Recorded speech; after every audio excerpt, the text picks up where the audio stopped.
আল্লাহর নবী, দয়ার নবী, বিশ্ব নবী আমার ওই যে ছেলেটা বাড়িতে ছিল বহুদিন হয়ে গেল। ওই ছেলের দাদু ওর বোমার কাছে যায়, ওনার বোমার কাছে গিয়ে জিজ্ঞেস করে, এই বোমা আমার লাঠিটা কই? বলে জনাব ওই ঈদের দিনে, গত ঈদে ও কোথায় চলে গেছে আমি জানি না, আমি আবার নতুন করে বিয়ে করে এই ব্যক্তিকে সংসার করছি, সে ছেলে আমার কোন দিকে চলে গেছে সেটা আমি জানি না। বেটার চাইতে নাতির পুরে মহব্বত বেশি, দাদু হাওয়া করে কাঁদতে লাগলে, বেটাও গেল নাতিও গেল, কোথায় যাব তাকে খুঁজবো, কোথায় পাবো লাতি? বৌমা তোমার উচিত ছিল আমার কাছে যেমন লাতিটাকে দিয়ে আসা, কিন্তু তুমি তা করনি, এখন কোথায় খুঁজতে যাবো লাতি? বেটার সাথে লাঠির পুর দাদু দাদির মহব্বত বেশি। দাদুর গলা ধরে, দাদির গলা ধরে বুকের মধ্যে গিয়ে লাঠি লুকায়। দাদু চুপ করে, বেটা ভিনো খায়, বেটার ছেলেকে দাদু চুপ করে, কাছে একটু 2 টাকা ছিল, তারই কয়েকটা বিস্কুট এসে লুকে রেখেছে। কই রে বাদশাহ, লাতির নাম বাদশাহ হয়েছে দাদু থেকে। আর কম্বক বেটা বাপকে ভিনো করে সংসার চায়। লাতি দড়ি গিয়ে মায়ের কোল ছেড়ে গিয়ে দাদির বুকের মধ্যে লুকিয়ে আছে। দাদুতে খাওয়াচ্ছে, কলা খাওয়াচ্ছে, বিস্কুট খাওয়াচ্ছে। দাদু বললো কোথায় যাবো ছেলেকে খুঁজতে? যায় খুঁজছে এদেশ সেদেশ, এদেশ সেদেশ। একজন বলল জায়েদ নামের একটা ছেলে বিশ্ব নবীর বাড়িতে আছে। নবী পাক সাল্লাল্লাহু আলাইহি ওয়াসাল্লাম ঈদের নামাজ পড়ে আসার সময় ও ধুলোতে গলাগড়ি দিচ্ছিল, কাঁদছিল। নবী আমার সেইখান থেকে তুলে নিয়েছে, গায়ে জামা পরিয়েছে, চোখে সুরমা দিয়ে নিজের থালায় বসে ছেলের মতো খাওয়ায় আর লালন পালন করে। বললো তাই? বললো তাহলে নিশ্চয় আমার লাতি ভালো আছে। আসলো বিশ্বনবীর বাড়িতে, সে ডাকলো। আল্লাহর নবী জবাব দিলেন, দিয়ে বললেন হুজুর আপনার বাড়িতে আমার লাতি আছে, তার নাম জায়েদ। হ্যাঁ জনাব আছে, আসুন আসুন। বিশ্বনবীর যে আখলাক চরিত্র, এমন মহামানব পৃথিবীর বুকে কেউ আসেও নেই আর আসবেও না। রাহমাতাল লিল আলামিন, তিনি রাহমাতাল লিল আলামিন। বলল জায়েদ, জায়েদ বাড়ি থেকে দৌড় দিল, দৌড়িয়ে এসে বিশ্ব নবীর সাথে বাপ বেটার মতো দাঁড়িয়ে পড়লো। আল্লাহ নবী বললেন জায়েদ রে, এইটা তোমার দাদু, এ তোমার দাদু, তোমার জন্য কেঁদে কেঁদে পাগল, যাও যাও দাদুর বুকে যাও। বলল দাদুর বুকে যাও। জায়েদ গুনুমতি লড়ে নাই। দাদু বলল হুজুর আমি 100% বুঝে নিয়েছি, আবার জায়েদ বাপ না থাকলো মা না থাকলো এমন বাপ পেয়েছে বিশ্বের বুকে সব থেকে শ্রেষ্ঠ হওয়া। তাই আপনার পাশে থেকে লড়ে না, আপনি আমার লাতিকে এত না ভালোবাসেন, আমি খুব খুশি, আমি খুব আনন্দিত। বলুন সুবহানাল্লাহ। এইরকম মানবতা অর্জন করতে হবে। এর জন্য আল্লাহ পাক বললেন যে আতুল্লাহ ওয়া রাসূলা, আল্লাহর আনুগত্য করো আর রাসূলের আনুগত্য করো। রাসূলের আনুগত্য করো, আল্লাহর আনুগত্য করো। আল্লাহ অত্যন্ত দয়াবান, আল্লাহর দয়ার অন্ত নাই। আল্লাহ রহমান, তার দয়া আপনি মেপে শেষ করতে পারবেন না, তিনি এত দয়াবান। আমার কালিজা একটু করে শোনাচ্ছেন, আল্লাহকে আপনি যতই আপনি যা বলেন না কেন, যদি খালি ডাকেন আল্লাহ, আল্লাহ আপনার ডাক শুনবে। আল্লাহ এত রহমান, আল্লাহ এত দয়াবান। আল্লাহকে আপনি কত কি বলেন, তারপর যদি একটু ডাকেন আল্লাহ সঙ্গে সঙ্গে ডাক শোনেন। আল্লাহ এত দয়াবান, আল্লাহর নাম রহমান, আল্লাহর নাম রাহিম। তাই কবি বলল আল্লাহ বড় দয়াবান, আল্লাহ বড় দয়াবান, আলো বাতাস পানি দিয়ে বাঁচাই জীবের প্রাণ, আল্লাহ বড় দয়াবান। আলো বাতাস পানি দিয়ে বাঁচাই জীবের প্রাণ, আল্লাহ বড় দয়াবান। যার যার রুজি তারে তা করে দান, আল্লাহ বড় দয়াবান।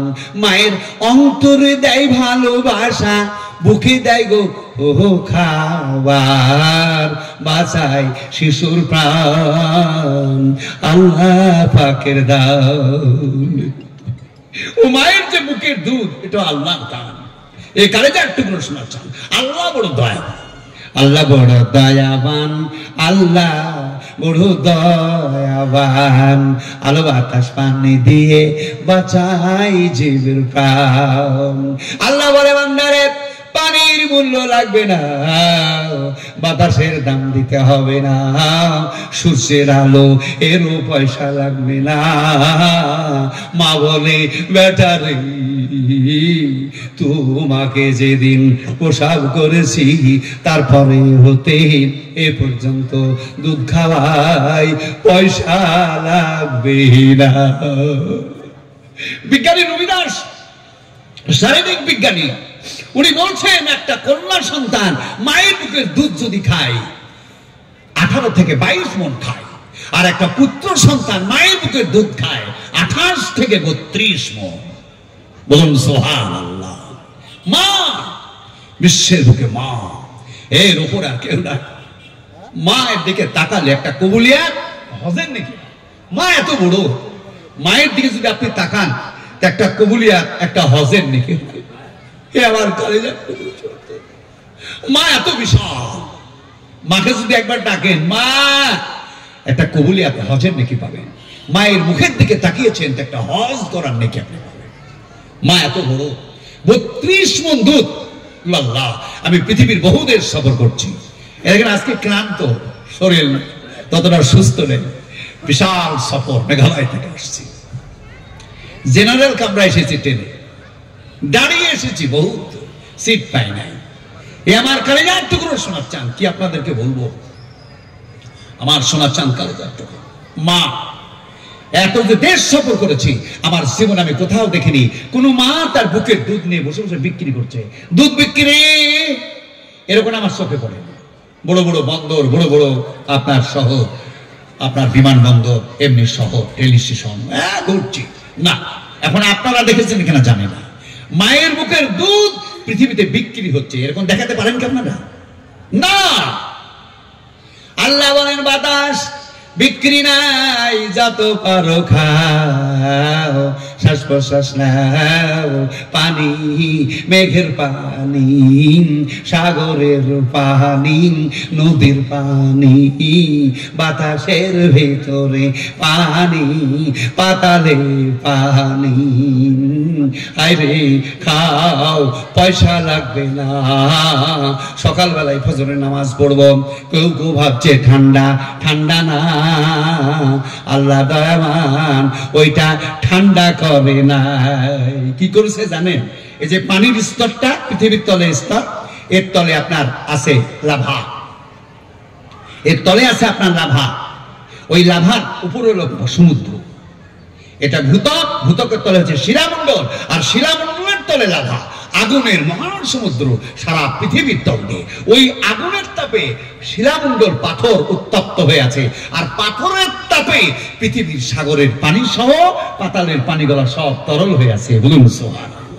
যদি এই শিলামণ্ডলের তলে লাভা, আগুন, মহাসমুদ্র না থাকতো, তাহলে পাতালের পানি টিবার টিপে কোনোদিন উঠাতে পারতেন না, বরফ জমে যেত। আল্লাহ কত দয়াবান, আপনাকে পয়সা লাগবে, আল্লাহ কেমন করে দিয়েছে গোটা পৃথিবী, গোটা পৃথিবীতে। এই যে লোহা, যদি আগুন না থাকতো ভাই, তাহলে লোহা তুলতে পারতেন না। এই যে লোহা, লোহার খনি, লোহা একদম তরল, লোহা পানির মতো তরল, এটা এরা জমায় পরে, এটা জমিয়েছে। এটা যদি তরল না হতো উঠাতে পারতো না। এটা আগুনের কাজ। কালেজার টুকরো শোনার চান, আল্লাহ কত মহান, আল্লাহ কত মহিয়ান, কত জিনিস আপনাকে দিয়েছে তার অন্ত নাই। এ আমার কালেজার টুকরো, মায়ের বুকের দুধ খাচ্ছেন, দাঁত নেই, সারা জীবন দুধ খাওয়া যাবে না। 32 মণ দুধ খেয়েছে, আর বেশি দুধ খাওয়া হবে না। সূরা বাকারাতে বললো 2 বছরের বেশি দুধ দিও না, 24 মাস দুধ দাও। ইমাম শাফি বললেন, ইমামগণ বললেন যদি ছেলে দুর্বল হয় তাহলে 30 মাস খেতে পারে, 2.5 বছর। কিন্তু কোরআন কারীমের সূরা বাকারার মধ্যে এসেছে যে 24 মাসের বেশি দুধ খাবে না। বেশি দুধ খেলে মা দুর্বল হয়ে যায়, যত দুধ খাবে মা তত দুর্বল হয়ে যায়। তাই আল্লাহ পাক মায়ের প্রতি রহমত বর্ষণ করার জন্য বলল বাচ্চাকে বেশি দুধ দিও না। তাই আল্লাহ দাঁত পাঠাচ্ছেন। প্রথমে দাঁত ছিল না, ওকে আস্তে আস্তে দাঁত দিচ্ছেন। তারপরে ইশারা দিল আর বুকের দুধ দিও না, এখন খাবার খাওয়াতে হবে, ও চিবিয়ে খাবে। আর আল্লাহ পাক বললেন দাঁত যখন দিলাম তখন চিবিয়ে খাও। খাওয়ার নিয়ম চিবিয়ে খাওয়া, আস্তে খাওয়া, এর নিয়ম আছে খাওয়া। এবং পায়খানা ফিরতে যেভাবে বসেন সেইভাবে বসা, সেইভাবে বসে খাবার খাবেন। পেট জানিয়ে দিল আর সম্ভব নয়। আপনি খাওয়া স্টপ করুন, থালা চাটুন, হাতের লোকগুলাকে চাটুন। এই চাটাচাটি করলে পারে যে ক্যালসিয়াম, যে স্যালিভা, লালা, এই লালাগুলো আপনার খাবারকে হজম করবে। এখনকার মানুষ খাবার খাওয়া জানে না, বসা জানে না, যার জন্য গ্যাসে আক্রমণ করেছে। ও হজম হচ্ছে না গ্যাসে। ও বললো আল্লাহর রাসূল বললেন, আল্লাহ পাক বলেন যে থাল চেটে খাও, আঙুল চাটো, থাল চাটো। আর পায়খানা যেভাবে ফিরতে বসো সেইভাবেই খেতে বসো। ঠিক সেইভাবে বসে আপনি খাবার খাবেন। এখন ডাইনিং টেবিল, পেট যত দূর পারিস তুই চলে যা, যত পারিস ভিতরে তুই পরে যা হয়, বিপদ হবে না কেন? কখনো ডাইনিং টেবিলে খাবেন না। যদি শরীর ভালো চান, শরীর ভালো তো দুনিয়া ভালো, শরীর ভালো তো দুনিয়া ভালো। বিশ্বের মুখে শরীর যার ভালো তার দুনিয়া ভালো। এর জন্য ঠিক সেইভাবে বসে আপনি খাবার খাবেন। তারপর রাত মেরে যখন উঠবেন ইনশাল্লাহ আপনার আর ডিস্টার্ব হবে না। ঠিক আবার ক্ষুধা লেগে যাবে, ঠিক মাপে আপনার খাওয়া হবে। আল্লাহ কত রহমান, কত রাহিম, আমাদের সুবিধার জন্য, কল্যাণের জন্য তার কত কি আমাদেরকে দিয়েছেন। তা আল্লাহ পাক বলছে খাও, পয়সা লাগবে না। ফল খাবে, পয়সা লাগবে না। বাতাস খাবে, পয়সা লাগবে না। মেঘের পানি নিচ্ছ, পয়সা লাগবে না। মেঘের 1 ফুট পানির কত দাম জানেন? মেঘ যখন গুড়গুড় গুড়ম করে আওয়াজ হচ্ছে, ওর ভিতরে নাইট্রেট আবিষ্কার হচ্ছে। ওইটা বাতাসের নাইট্রোজেনের সঙ্গে মিশে যখন মাটিতে পড়ছে তখন সালফেট তৈরি হচ্ছে। ওই সালফেট থেকে পটাশিয়াম, ম্যাগনেসিয়াম, ফসফরাস, নাইট্রেট 12টা উপাদান তৈরি হচ্ছে। আর 12টা উপাদানকে আপনার জন্য, আপনার কল্যাণের জন্য, আপনার পেটের রুচির জন্য, আপনার ধান গমের জন্য, আপনার পেয়ারা, আম, ডালিম, লিচু, এর জন্য কি করছে জানেন? 3 জন শ্রমিক আবিষ্কার করেছেন। একজনের নাম ব্যাকটেরি টিটেনি, ব্যাকটেরি ক্লোস। এই 3 জন ব্যাকটেরি শ্রমিক যখনই মেঘ গুড়গুড় গুড় গুম করে যখন আওয়াজ হলো, বাজখা ফেলে দিল, সঙ্গে সঙ্গে বাতাসের নাইট্রোজেনের সঙ্গে মিশে ওটা মাটিতে যখন পড়লো সালফেট তৈরি হলো। আর সালফেটটা 12টা বাদাম তৈরি হলো। আর ওইগুলাকে এই 3 শ্রেণী আপনার পেট ভরে খাচ্ছে। খেয়ে করছে কি জানেন? গাছের গোড়াতে ডুব দিচ্ছে। আর ওই জন্য গাছগুলা বাতাসে দুলছে, বাতাস, ঝড়। এত কোনো ঝড় পানি হবে আল্লাহ ঝড় কেন দেয়? আরে পাগল, গাছের গোড়া গালা 5-6 মাস পানি হয়নি, শক্ত মজবুত হয়ে আছে। আর গোড়া দিয়ে ডুব মারবে ব্যাকটেরি, ডুব মেরে আর 3 রকমের শিয়ার আছে। ওই শিয়ার গোড়ানে 3 রকমের খাবার দিয়ে আসবে। যারা জোয়ান তারা শক্ত স্বাভাবিক হবে, উপরে যে খাবারগুলা পাবে সেগুলা ডাইরেক্ট খাবে। একদম মূল শিয়ার সেটা বৃদ্ধ, আর অত দাঁত নাই, সিবি খেতে পারবে না। ওই জন্য হালকা খাবার গলা আর একজন লিগ তবে দিয়ে আসবে। আর মিডিলে যে শিয়ার গোলা তারা মধ্যম মানুষ, শক্ত নরম মিশি খাবে। 3 জন শ্রমিক গাছের শিয়ারের 3 স্তর। আল্লাহ পাক রব্বুল আলামিন বলছে কিনা উদ্ঘাটন করলে তোমরা অবাক হয়ে যাবে। তার জন্য আল্লাহ গাছকে বাতাস দিয়ে দোলাচ্ছে। এই বাতাস আমার কাজার টুকরো শোনা চাও, আমার শোনা চাও আল্লাহ পাকের কুদরত। আর সেখান থেকে আপনার জন্য খাদ্য খাবার। আল্লাহ বলেন পয়সা লাগবে না, বাতাসের পয়সা লাগবে না, পানির পয়সা লাগবে না, পাতালের পানি গরম, আগুন দিয়ে গরম হচ্ছে, পয়সা লাগবে না। ভাই আমার, বন্ধুরা আমার, সাগরের নোনা জল আকাশে ওইখানে পরিপাক হয়ে ধরায় পড়ে সোনার ফসল ফলছে, ফলাচ্ছে, পয়সা লাগবে না। বিজ্ঞানীরা তাই বলছে, মহাবৈজ্ঞানিক আল্লাহ তুমি সৃষ্টি করেছো মরে, লক্ষ সালাম জানাই তাই আমরা বারে বারে। চন্দ্র সূর্য ঘুরছে সদা দিবানিশি ভোর, গ্রহ তারাই শোভা দেখি আকাশ মাথার পর। হাত পা চোখ কান সবই তোমার দান, অন্তর থেকে ওঠে কথা শ্রুতির লাগে গান। সাগরের নোনা জল কেমনে মেঘের কোলে, শোধন হয়ে ধরায় পড়ে সোনার ফসল ফলে, পয়সা লাগবে না। বাইরে আমার বন্ধুরা আমার, সকালবেলায় সূর্য পৃথিবীর চাইতে 13 লক্ষ গুণ বড়, 1 সেকেন্ডে 60,000 কিলোমিটার পথ অতিক্রম করছে সূর্যের ভেতর থেকে আগুন। এত দ্রুতশীল এই সূর্য পূর্বে উদিত হলো, সারা দিন চলছে আপনার মাথার মধ্যে, আপনি মন মতো কাজ করুন, কাম করুন, খান, এর সূর্য পশ্চিমে অস্তমিত গেল, পয়সা লাগবে না। এ আমার কালেজার টুকরো শোনা চান, রাত, এই যে রাত, এই যে রাত এসেছে, এটা আমাদের জন্য আল্লাহর নিয়ামত, পয়সা লাগবে না।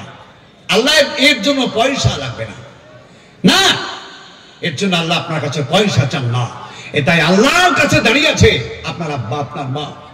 আপনার আব্বা আপনাকে বলছে না, দে আমি তোকে মানুষ করেছি, কেরল খেটেছি, তুই জানিস আমার মাথাতে দড়ি বান্ধা, আমি 20 তলা বিল্ডিং এর পরে বাদুড়ের মতো ঝুল খেলে চুন কাম করে পয়সা ইনকাম করে নিয়েছে, বেটা আমি তোকে মানুষ করেছি, আমার পয়সা গুলা দে।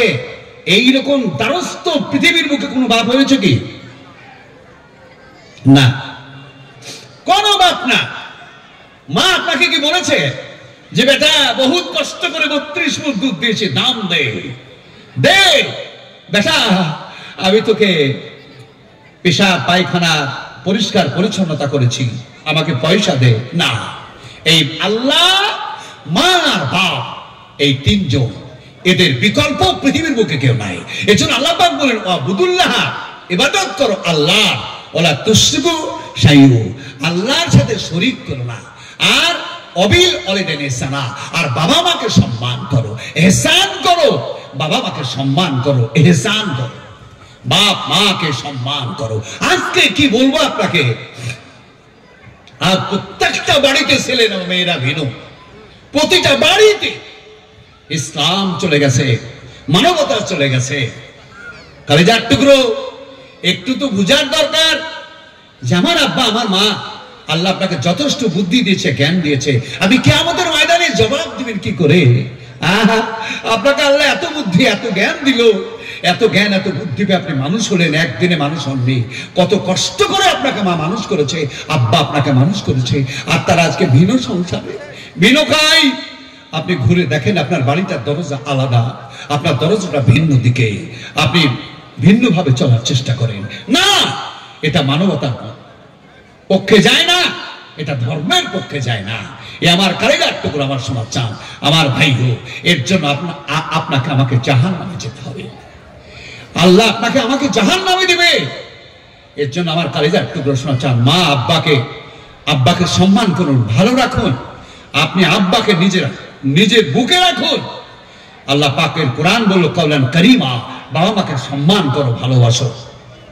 আমার চলুন আমার কালেজার টুকরো শোনা চান, তাই রহমান হচ্ছে আল্লাহ, আল্লাহ তিনি রহমান, তার দয়ার অন্ত নেই, তার দয়ার অন্ত নেই, তার কাছে আছে 100 ভাগ রহমত, 100 ভাগ রহমতের মধ্যে 99 ভাগ রহমত ওনার কাছে স্টক আছে, আর 1 ভাগ রহমত দিয়ে গোটা বিশ্ব পরিচালনা করছে। বলুন সুবহানাল্লাহ। আল্লাহ, সেই আল্লাহকে ডাকা, নিজকে পরিষ্কার রাখা। কয়টা আবর্জনা জঙ্গল থেকে পরিষ্কার রাখা? 1 নম্বর জঙ্গল হলো হিংসা, এইটা থেকে পরিষ্কার করুন। 2 নম্বর জঙ্গল হলো পরনিন্দা, পরচর্চা। কোরআন কারীম বলে ওয়াইলুল লিকুল্লি হুমাযা, যারা মানুষের পিছনে গীবত করে, গিল্লা করে, পরচর্চা করে, তাদের জন্য ওয়াইল জাহান্নাম। যারা মানুষের পিছনে গীবত করে, গিল্লা করে, নিন্দা করে, এর জন্য আপনার অয়েল জাহান্নাম, অয়েল জাহান্নাম, ভয়ঙ্কর জাহান্নাম। আল্লাহর নবী আয়াতের প্রেক্ষাপটে হাদিস দিচ্ছেন, কেউ যদি কারো পিছনে কেউ গীবত করে সে তার মরা ভাইয়ের গোশ খায়। কেউ যদি কারো গীবত করে, পরনিন্দা পরচর্চা করে, সে তার মরা ভাইয়ের গোশ খায়। চলুন, আমারও বলা হয়েছে যদি কেউ যদি কারো পিছনে গীবত করে, নিন্দা করে, সে যেন তার মায়ের সঙ্গে ব্যভিচার করে। নাউজুবিল্লাহ বলবেন না জোরে একটু? নাউজুবিল্লাহ। ভাই বন্ধু, আপনারা এই শীতে ঠান্ডাতে বসে আছেন, আমাদের দেশের ছেলেরা জালসায় করে বটে কিন্তু করতে জানে না। বর্ধমানে দেখলাম এই তাম্বুর তলে, পলিথিনের তলে আপনার আউড়, এমন করে আউড় বিছি দিয়েছে, বুঝতে পেরেছেন? এমন করে আউড় বিছিয়েছে, সুবহানাল্লাহ। এত সুন্দর ব্যবস্থা করেছে বসা। এর পরে থেকে আপনারা কেউ জালসা করলে আমার ভাইদের জন্য, আমার আব্বাদের জন্য, আমার মায়েদের জন্য এই যে তলে চট, ঠান্ডা তো, এর তলে আউড় দিবেন, যত টাকা লাগে লাগুক। একটা মানুষের ভিতরে যদি একটাও কোরআনের কথা, আল্লাহর কথা যদি দেওয়া সম্ভব হয়, তাহলে আমার আপনার লক্ষ কোটি টাকা ব্যয় সার্থক হয়ে যাবে। বলুন সুবহানাল্লাহ। আপনি মনে করেন না একজন মানুষ এসে ঠান্ডাতে বসে থাকবে? না, মানুষের খেদমত করুন। আমি আমার বক্তব্যের প্রথম থেকে মানুষকে ভালোবাসা। আমি ওসব হিন্দু মুসলিম আমি বুঝি না। আমার কোরআন বলেছে মানুষকে ভালোবাসা। আমি একজন মুসলমান, আমি আল্লাহকে ডাকি, নামাজ পড়ি, এটা আমার আল্লাহ, এটা আমার ব্যক্তিগত ব্যাপার। কিন্তু পৃথিবীতে কি সবাই আল্লাহকে ডাকবে? সবাইকে আল্লাহকে বিশ্বাস করবে না। কিন্তু আমার আপনার দায়িত্ব প্রত্যেককে সমান চোখে দেখা। আল্লাহ যেমন সমান চোখে দেখে, এইভাবে সমান চোখে দেখা, মানুষকে সমান চোখে দেখতে হবে। তাহলে 1 নাম্বার হলো হিংসাকে পরিষ্কার করা, 2 নাম্বার পরনিন্দা পরচর্চা খবর তার জন্য আপনার কাছে না আসে। আর এবারে কি হবে? আপনি মরা ভাইয়ের দোষ খান, আপনি মায়ের সাথে ব্যভিচার করেন, তারপরে কি হলো? ওয়াইলুল লিকুল্লি হুমাযা, আপনার জন্য অয়েল জাহান্নাম, আপনি জাহান্নামে চলে যাবেন। এত বড় জঘন্যতম কাজ হচ্ছে মানুষের পিছনে পরনিন্দা পরচর্চা। এগুলা করতে নাই, সামনেও বলতে নাই, পিছনেও বলতে নাই। আপনি সামনে বলবেন হ্যাঁ আপনি এরকম ব্যাপারে এই কাজ করেছেন, করে লোকটাকে খাটো করার চেষ্টা করছেন, এটাও গীবত। কোন মানুষের সামনে আঘাত দিবেন না। এর জন্য পারস্য কবি বলেছে, জাহাজ সে গোর প্যানে থাকতে বানকে মজো যে নেই চাহতে। কোন মানুষকে যদি লাঠি মারেন, লাঠির মাথায় থেকে চলে যাবে, কিন্তু কাউকে যদি কথা দিয়ে ব্যথা দেন, এই কথার ব্যথা জীবনেও যাবে না। এর জন্য আল্লাহ রাসূল বললেন, যদি কথা ভালো জানো তাহলে বলো, আর যদি কথা না জানো তাহলে চুপ থাকো। মুসলিম শরীফের হাদিস। বড় অস্ত্র, যদি কথা জানেন তাহলে বলেন, আর যদি কথা না জানেন তাহলে চুপ থাকেন। কারো গীবত গিল্লা করেন না। এই গীবত থেকে যদি বাঁচতে হয় তাহলে একটা কাজ বাদ দিতে হবে। সেটা কি জানেন? আমাদের ভারতবর্ষের এই জঘন্যতম রাজনীতি। এই বাংলাদেশে চলছে, আপনার বাংলাদেশে তো ঝড় চলছে, বাংলাদেশটা একদম একবারে নিচু তলাতে চলে গেছে।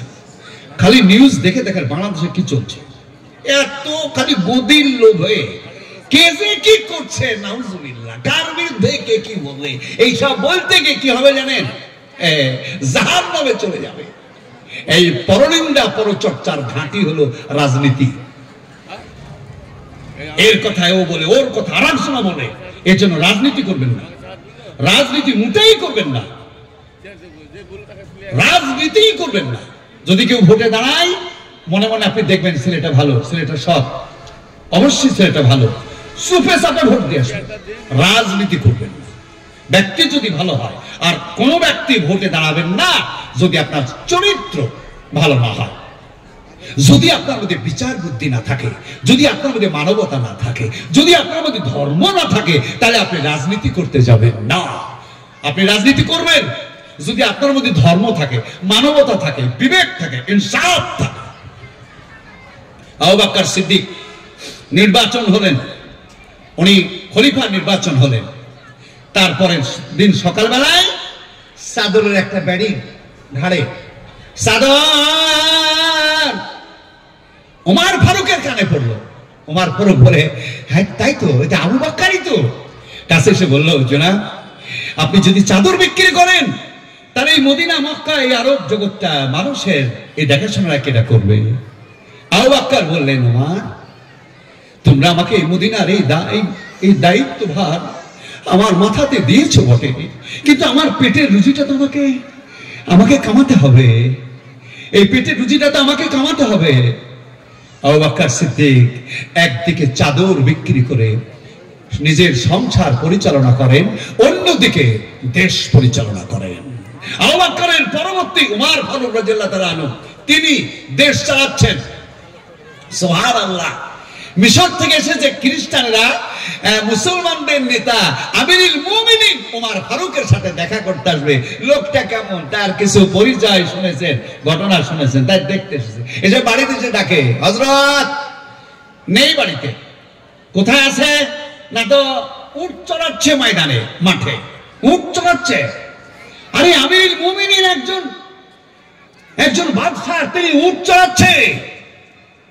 হে ভারতবর্ষের রাজনৈতিক যারা রাজনীতি নিয়ে মাথা খাটাচ্ছ, বিড়ালের মতো কুত্তার মতো গলাতে দড়ি বেঁধে টানতে টানতে পিছন থেকে লোহার টাঙ্কা, লোহার রড দিয়ে পিটিয়ে জাহান্নামের মধ্যে ঢুকিয়ে দেবে তোমাদের। তুমি রাজনীতি করা জানো না? তোমাকে যদি রাজনীতি করতে হয় তার আগে কোরআন জানতে হবে, ইসলাম জানতে হবে। রাজনীতি করার একটা নিয়ম আছে, তুমি রাজনীতি জানো না। চলুন, এই খ্রিস্টানরা করলো কি, কয়েকজনকে নিয়ে গেল মাঠে। উমর ফারুক রাদিয়াল্লাহু তাআলা আনহুকে দেখতে যাচ্ছেন, তার সাথে দেখা করতে যাচ্ছেন।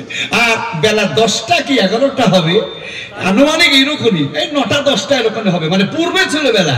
সেই সময় গাছের ছায়া ছিল পশ্চিম সাইডে। ওই পশ্চিম সাইডে তিনি গায়ের গেঞ্জি খুলে বেরি করে, বেরির পুরে মাথা ছায়ায় শুয়ে আছে। কিন্তু ওনার ঘুম চলে এসেছে, উঠ চলে বেড়াচ্ছে, আর বেলা চলে গেছে পশ্চিমে। তখন তিনি রোদে পড়ে আছে। এই আমার ভাইও বন্ধু, কলেজার টুকরো, রাজনীতি দেশ পরিচালনা করতে গিয়ে নিজে খেটে উট চড়িয়ে, বিশ্বনবী পর্যন্ত উট চড়িয়ে, ছাগল চড়িয়ে নিজের পেট চালিয়েছে, নিজের খাবার সংগ্রহ করেছে। আর জনগণের জন্য তারা জীবন দিয়ে জনগণের কল্যাণে সময় দিয়েছে। আজকে রাজনীতি নাউজুবিল্লাহি মিন জালিক।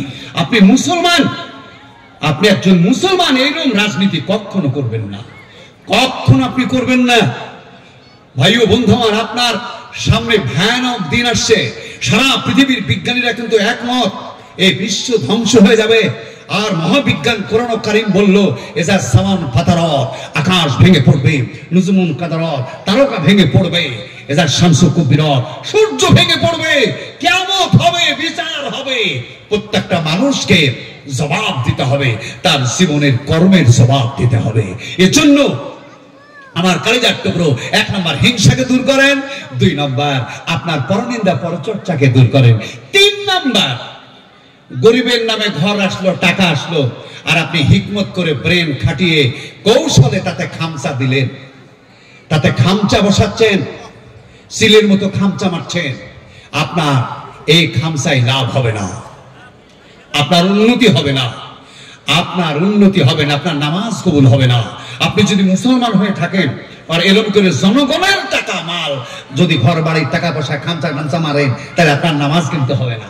আপনি যতই মুসল্লি হন আর যতই নামাজ পড়েন আর যতই কাবাতে গিয়ে কপাল ফাটিয়ে আসেন, আপনার নামাজ কবুল করবে না। সূরা বাকারা কোরআন কারীম বলল, ইয়া আইয়ুহাল্লাযিনা আমানু কুলু মিন তাইয়্যিবাতি মা রাযাকনাকুম ওয়াশকুরু লিল্লাহি ইন কুনতুম ইয়্যাহু তা'বুদুন। হে বিশ্বাসীরা, যদি নামাজ পড়ো আগে হালাল খাও। আল কোরআন সূরা বাকারা। সাবধান হে আমার ভাই বন্ধুরা, কলেজার টুকরো, শোনা না, ওসব মেম্বারি প্রধানী এমনি লিয়েন না, সব অন্যদেরকে দেন গা। আর যদি করেন তাহলে সঠিকভাবে করেন। যদি এই আপনার খাসিয়াত থাকে তাহলে ভাই রাজনীতি করেন না। আমি মৌলানা জালালউদ্দিন শাহ আপনার পরম বন্ধু। আপনি কদিন থাকবেন? কুল্লু নাফসি যায়কাতুল মউত, যার জীবন আছে তার মরণ আছে। এই আজ আছি কাল মরবো, কে রাতে মরবো ঠিক। আপনি এমন কাজ করে জাহান্নাম নিয়েন না। আর যদি আপনি ভোটে দাঁড়ান, এমএলএ এমপি প্রধান মেম্বার হন, তাহলে শোনা, চলুন আবু বকরের সাথে ভিড়ে যান, ওমরের সাথে ভিড়ে যান, কোরআনটাকে বুকে নিন, ইনশাআল্লাহ আপনার রুজির অভাব হবে না। দেশের লোক শান্তি পাবে, দেশের লোক শান্তি পাবে। 4 নম্বর, কোন কুলাঙ্গারের সঙ্গে উঠা বসা যাবে না। কোন চোর ডাকাতের সাথে ওঠা বসা যাবে না, কোন সুদখোরের সাথে ওঠা বসা যাবে না, কোন জেনাকারের সাথে ওঠা বসা যাবে না, কোন মদ মাতালের সাথে ওঠা বসা যাবে না। আমার কলেজার টুকরো পশ্চিম বাংলার শিক্ষামন্ত্রী পার্থ চট্টোপাধ্যায়, সে যদি চাঁদ পর্যন্ত লম্বা হয়, ওর দিকে তাকানো যাবে না। পশ্চিম বাংলার গরিব ধনী জাতি ধর্ম বর্ণ নির্বিশেষে কোন শিক্ষার্থী, কোন শিক্ষিত ছেলে তার বোনের গলার মালা ধার করে নিয়েছিল, বোন দে, বিক্রি করে বিয়েটা দিই, তাহলে চাকরি পাবো, চাকরি করে তোকে মালা দিয়ে দিব। এমনি করে ছেলেরা কার কাছ থেকে এমনি করে টাকা আবিষ্কার করে আমার মুর্শিদাবাদ তথা পশ্চিম বাংলায় বিয়ে টিয়ে কত কি হলো।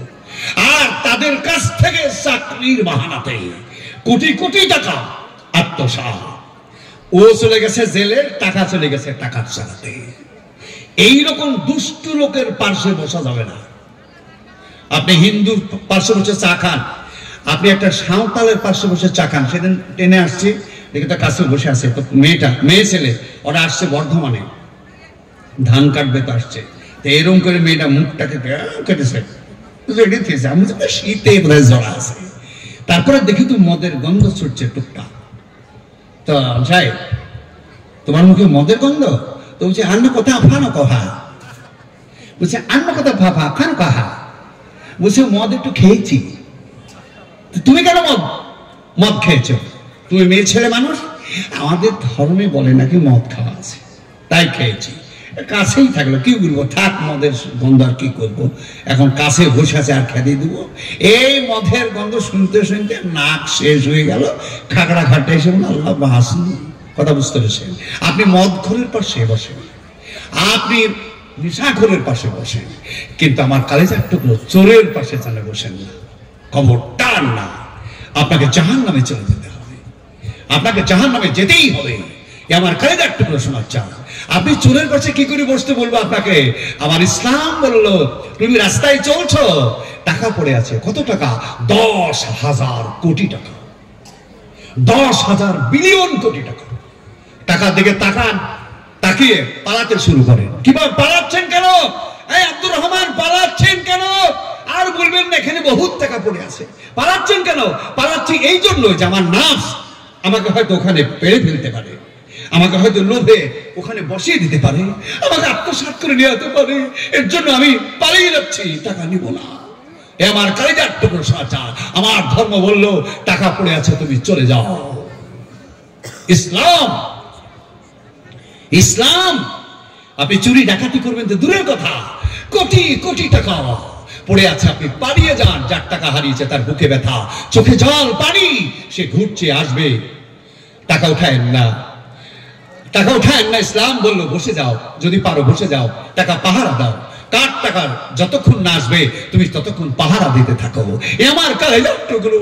আর যদি টাকা তুমি উঠায় ফেলো, তাহলে তোমার টাকা তুলে নেওয়ার পরে ও টাকার মালিক হয়তো রাস্তা দিয়ে চলে গেল, রাস্তা টাকা খুঁজতে খুঁজতে তার কষ্ট হবে, তুমি তাকে খুঁজতে শুরু করো। টাকা ওরা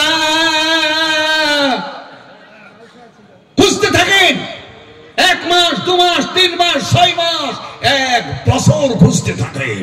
আর মুসলিম এই অত সহজ নয় মুসলমান।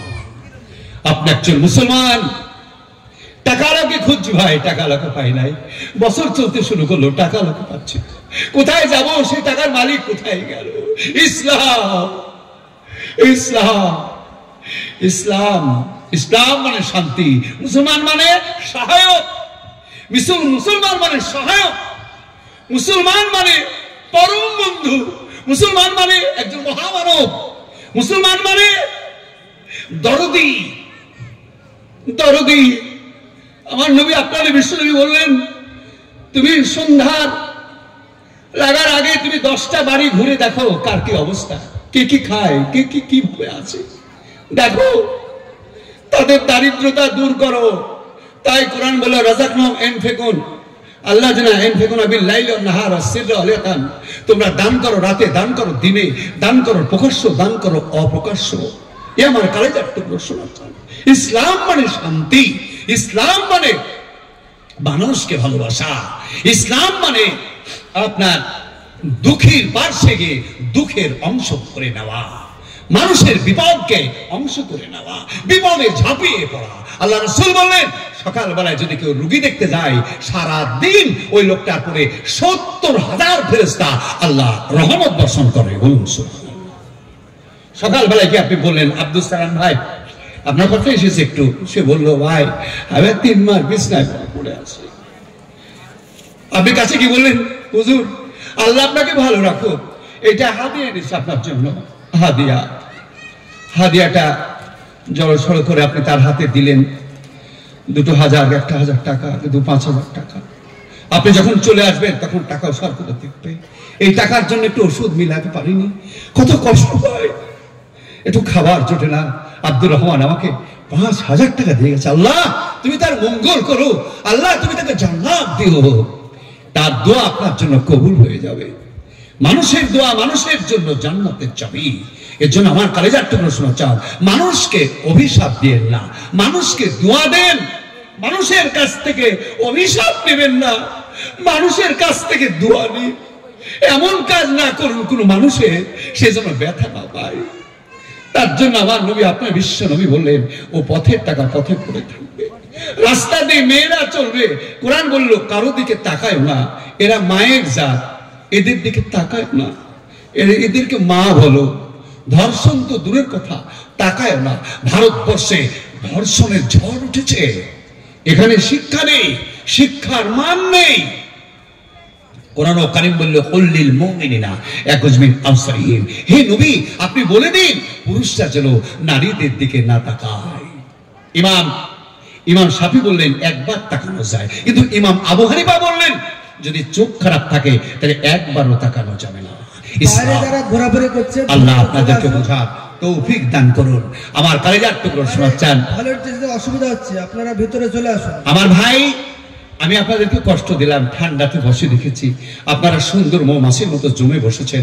আমি আমার প্রথম থেকে বিষয় ছিল মানুষকে ভালোবাসা। আমি চতুর্দিক দিয়ে ব্যাখ্যা বিশ্লেষণের মাধ্যম দিয়ে আমি আপনাদেরকে বোঝাতে হয়তো পারলাম কিনা জানছি না, ক্ষুদ্র একটা মানুষ আমি। মানুষকে ভালোবাসা, মানুষের উপরে পৃথিবীতে আর কোনো প্রাণী নেই। আল্লাহ এক মানুষকে সৃষ্টি করেছেন, সৃষ্টির সেরা নাম। কোরআনের মধ্যে সূরা নাহলে এসেছে, 16 নম্বর সূরা নাহলে এসেছে, সাক্কারা লাকুম মা ফিস সামাওয়াতি। আমি জমিন থেকে আকাশ পর্যন্ত মানুষের জন্য অধীনস্থ করে দিয়েছি। অতএব তোমরা কেউ মানুষকে কষ্ট দিও না, মানুষকে কেউ ব্যথা দিও না। মানুষ কষ্ট পেলে ব্যথা পেলে আল্লাহকে ব্যথা লাগে। তাই কবি বলল মানুষ খোদার সেরা দান, মানুষ খোদার সেরা দান, মানুষকে যে ভালোবাসে সে তো বড় জ্ঞানমান। মানুষ খোদার সেরা দান, মানুষকে যে ভালোবাসে সে তো বড় জ্ঞানমান। মানুষকে দিলে ব্যথা, ব্যথা পাই আল্লাহ রহমান। মানুষ খোদা আর সেরা দান। রাস্তায় পড়ে কাঁদে এক সন্তান, বিশ্ব নবী বলেন বাচ্চারে কাঁদো কেন? বাচ্চাটি বলল হুজুর মায়া সে আমার নেই আমার আব্বা জান। ঈদের দিনে সব ছেলের গায়ে জামা, আমার গায়ে নেই জামা। আব্বা থাকলে একটা জামা পাইতাম। বিশ্ব নবী বললেন বাচ্চারে আমি তোর আব্বা জান। হাসান হোসেন খেলার সাথী, আয়েশা তোরা আম্মা জান। মানুষ খোদার সেরা দান, মানুষকে যে ভালোবাসে সে তো বড় জ্ঞানমান। মানুষ খোদার সেরা দান, মানুষকে যে ভালোবাসে সে তো বড় জ্ঞানমান। মানুষকে দিলে ব্যথা, ব্যথা পাই আল্লাহ রহমান। আল্লাহ আপনাদেরকে বোঝার তৌফিক দান করুন। ফি আমানিল্লাহ, টাইম শেষ হয়ে গেছে। এ আল্লাহ পাক আপনাদেরকে দীর্ঘজীবী করুন, বলুন আল্লাহ আমিন। আমার বাম সাইডে মা, সোনামনে মায়েদেরকে বলবো, বিটি তোমরা শ্বশুর শাশুড়িকে ভিন্ন করে আলাদা